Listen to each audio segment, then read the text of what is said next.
El otro día me estaba yo viendo una exposición de mujeres que han ganado el premio Nobel aquí en un recinto cultural que hay en la ciudad, y estaban una serie de obras de arte de un pintor de aquí que trabaja cuadros que se ven de una manera con la luz natural y que con luz negra, con luz ultravioleta, tenían los retratos de una serie de personas relacionadas con el Nobel. En este caso Alfred Nobel, estaba Marie Curie, estaban algunos otros. Bueno, y precisamente sobre una ganadora del Nobel de la Paz, la mujer árbol, esta mujer, me parece que es keniana, que se dedicó a plantar árboles, porque protestar, ya lo hemos dicho, señalar lo que está mal y protestar es muy bonito, ¿no? Y sales en la tele y tendes tus libros como Greta Thunberg, pero no cambias nada. Cuando te sales a la calle a hacer cosas como plantar árboles, pues empiezas a cambiar las realidades. Y habló de esta mujer y dijo que era muy querida en su país, África. Y todos los que estábamos allí hicimos, no, que la explicación era muy bonita, pero su país no es África, porque África no es un país.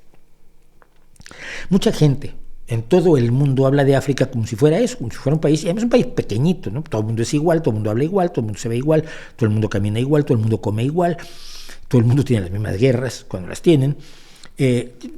África, tú sabes, ¿no? Y hay, por otro lado, gente que se dedica a explicar que no, que África es un continente enormemente complejo, con países radicalmente diferentes, países que además tienen que sobrevivir al hecho de que sus fronteras fueron trazadas por las que fueron las potencias coloniales africanas, y por las potencias que ganan la Primera Guerra Mundial, la parte de África que todavía controlaba el Imperio Otomano, y que son fronteras totalmente artificiales, que a veces partieron tribus por la mitad, ¿no? Partieron etnias que tenían, eran lo mismo, pues ahora yo soy de este país, tú eres del otro, pero tú eres mi primo. Bueno, pues es que las potencias coloniales subdividieron África más o menos como les dio la gana, y más o menos de acuerdo a las zonas de control colonial que habían tenido. Esto no es defensible, pero así es. La existencia de Israel tiene ese mismo problema, ya no es muy defensible, pero no la puedes quitar, no puedes eliminar Israel hoy. No es razonable. Y es muy triste que México haya perdido la mitad de su territorio, pero ya no lo puede recuperar. Y en algún momento dado hay que parar esa locura del cambio de fronteras, y fue lo que intentó hacer las Naciones Unidas a partir de su creación en 1948, y es una de las razones por las que se defienden las fronteras de Ucrania, que aceptó Rusia en 3 tratados distintos. Pero África es un mosaico complejo de culturas, de idiomas, de diversidad genética enorme. Cuando tú ves, es que todos tienen la piel oscura y ya, y todos los europeos tienen la piel clara, o no todos, muchos europeos tienen la piel clara y genéticamente son diversos. Son mucho más diversos los africanos que los europeos, y son más distintos los africanos entre sí de lo que son los africanos y los europeos. Que tienen historias distintas, que tienen relación distinta con el mundo a su alrededor, que algunos son de países con una gran relación con el mar, que otros son países de una gran relación con la sabana, pero la sabana no está en toda África, porque hay una África desértica, una África sahariana, hay una África del Atlántico, y hay una África, perdón, del Oriente. África no es un país. Cometemos un error de generalización muy grave con África, y debemos dejar de hacerlo. Debemos ver los países y su contexto. Yo vivo, como algunos saben, atento a lo que ocurre en Ruanda, porque me parece un experimento de lo más interesante, de lo más apasionante, de lo más preocupante del mundo al mismo tiempo, y algún día hablaré más ampliamente de Ruanda. Es hasta hace poco que he empezado a ver entrevistas con el presidente Kagame, que es el elemento crítico, el elemento clave, el bueno y el malo al mismo tiempo en este cuento. Pero bueno, en eso de África, pensando en esto que mucha gente hace de considerar África un país, me acordé que mucha gente considera que Occidente es un país, cuya capital son los Estados Unidos. Y con eso resolvieron todos sus problemas. No hay las guerras tradicionales, históricas entre Francia y el Reino Unido, que ocuparon una gran parte de la historia europea. No hay las guerras de España contra todo el mundo, porque en un momento dado España estuvo en guerra con todo esto, con el Reino Unido, con Francia, estuvo en guerra con Holanda, con los Países Bajos, que eran parte de la corona española y que tardaron 30 años en liberarse de la corona española. Francia no tuvo guerra con Rusia ni con todo el mundo. Cuando Napoleón, en 1800, a principios del siglo XIX, pues Napoleón hizo la guerra con todo el mundo, ¿no? No hay una cultura griega que sea distinta de una cultura celta, ni de una cultura nórdica, ni de una cultura germánica, ni de una cultura visigoda española. Occidente, ahí está, todo. Metes a Canadá, por supuesto, metes a Canadá, tan bonitas montañas que tiene, tan lindos bosques que tiene, tan poca gente que tiene, pero todos son occidentales. Y yo me quedo con, No. Digo, son occidentales, sí, dices, los Urales parten de Oriente y Occidente, por lo que está el occidente de los Urales son los occidentales.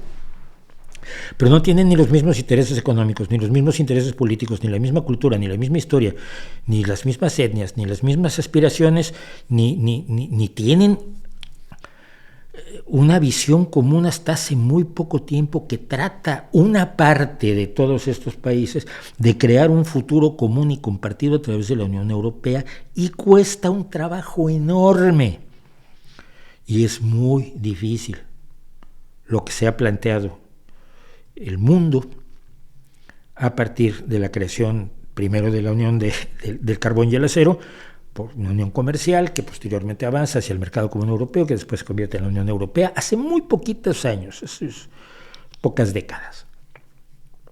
Pero somos distintos y tenemos intereses diversos, todos los países del mundo.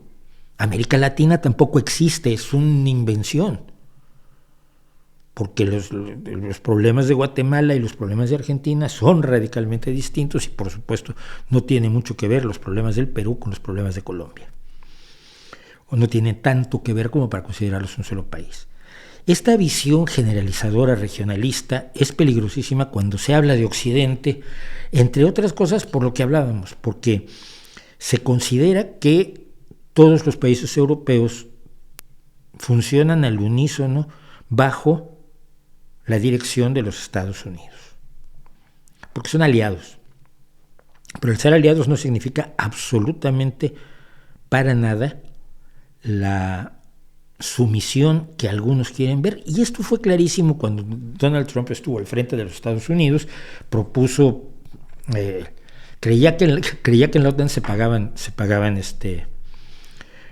cuotas, y entonces decía que no pagaban sus cuotas los países europeos, y los países europeos le tuvieron que explicar que la OTAN no funciona así. Pero Donald Trump estuvo a punto de reventar la OTAN, y sin Estados Unidos habría seguido, y esto se planteó. Son países diferentes, con intereses diferentes, que tratan, como todos los aliados o los socios comerciales, pues más o menos de encajar. Pero cometemos un error al hablar de ese occidente colectivo en el que cree Rusia, en esa unidad indisoluble que no existe, que ojalá algún día exista, pero que no existe en realidad, y que no condiciona ni el accionar de los gobiernos ni los puntos de vista de las personas, y que tiene realidades de lo más distintas. Aquí en España es muy común escuchar a la gente, es que mira los beneficios que tienen en Alemania. ¿Sí? ¿Sabes qué impuestos pagan en Alemania? Pagas el 27%, estás llorando. Si te quitaran el 42%, te tirarías por una ventana, porque son países de una economía diferente, con una realidad diferente y con intereses diferentes, y muchas veces gobernados por partidos radicalmente diferentes. Pensemos en Portugal, España, Finlandia, Noruega, Dinamarca, creo que ya no. No, Dinamarca sí, Suecia no. No me acuerdo. Pero hay una serie de países que están gobernados por la socialdemocracia, y hay un país como Italia que está gobernado por el neofascismo. puedes considerar que van a funcionar de manera idéntica en absolutamente todo, es infantil.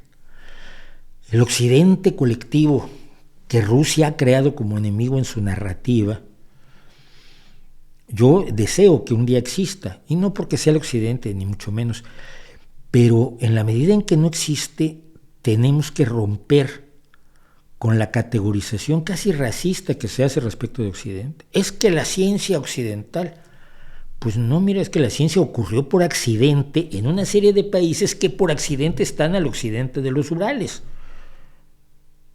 Pero eso no quiere decir que la ciencia ni sea patrimonio de todos, ni haya sido un trabajo conjunto de todos. De hecho, competían, cuando los ingleses competían con los franceses, en el siglo XIX es un enfrentamiento continuo, y los alemanes por ahí haciendo lo suyo. Y los grandes científicos trabajaron sobre las mismas ideas, pero no trabajaron sobre una concepción geográfico-política similar. No estaban haciendo equipo por una realidad geopolítica. Es como hablar de las matemáticas islámicas. No podemos usar estos números porque son matemáticas islámicas. No podemos usar esta ciencia porque es ciencia blanca y occidental. Y estas matemáticas son morenas y islámicas. No. Que las matemáticas las hayan desarrollado la edad de oro del Islam es maravilloso, pero eso no las convierte en patrimonio cultural exclusivo y único del Islam del siglo XI y X sobre todo. De Al-Khwarizmi, que le da su nombre a los algoritmos, del álgebra y de todo eso que empieza con al, que desarrollaron los árabes. El hecho de que se haya conservado la cultura griega a través de la edad de oro del mundo islámico no hace ni que sea menos griega, ni que sea más islámica, ni que sea propiedad de nadie, porque es patrimonio de la humanidad. Cuando se destruye arte, cuando se duda de la ciencia por su origen geográfico o político, se está actuando de una manera absolutamente irracional y muy, muy, muy peligrosa. Y en México se acaba de hacer, y te voy a poner solo este ejemplo. En la Facultad de Artes y Diseño se tiró una reproducción en espuma que hay de la Victoria de Samotracia, que es una de las grandes esculturas de la cultura griega. Y tiran esta mierda blanca occidental y a la Samotracia también. ¿Es blanca y occidental y por eso es mierda? No lo creo. Creo que es una visión enormemente cerrada, es una visión enormemente racista e identitaria, porque es como decir que la guitarra no la puede usar nadie porque es española, o que la gaita no la deberían usar todos los pueblos que la usan porque era romana. Fueron los romanos los que llevaron la gaita por toda Europa, lo que pasa es que nos gustó. Esas generalizaciones geográfico, político, cultural, étnico, racistas, no valen ni en Occidente, ni en África, ni en América Latina. Y es parte del mensaje que suelo dar y con el que yo sé que harto a la gente, diciendo que tenemos que asumir la complejidad y tenemos que tratar de no pensar identitariamente, porque todo lo que ha hecho el ser humano es nuestro patrimonio, lo bueno y lo malo. Lo bueno lo conservamos y lo disfrutamos. No necesita ser un negro del Delta para hacer blues,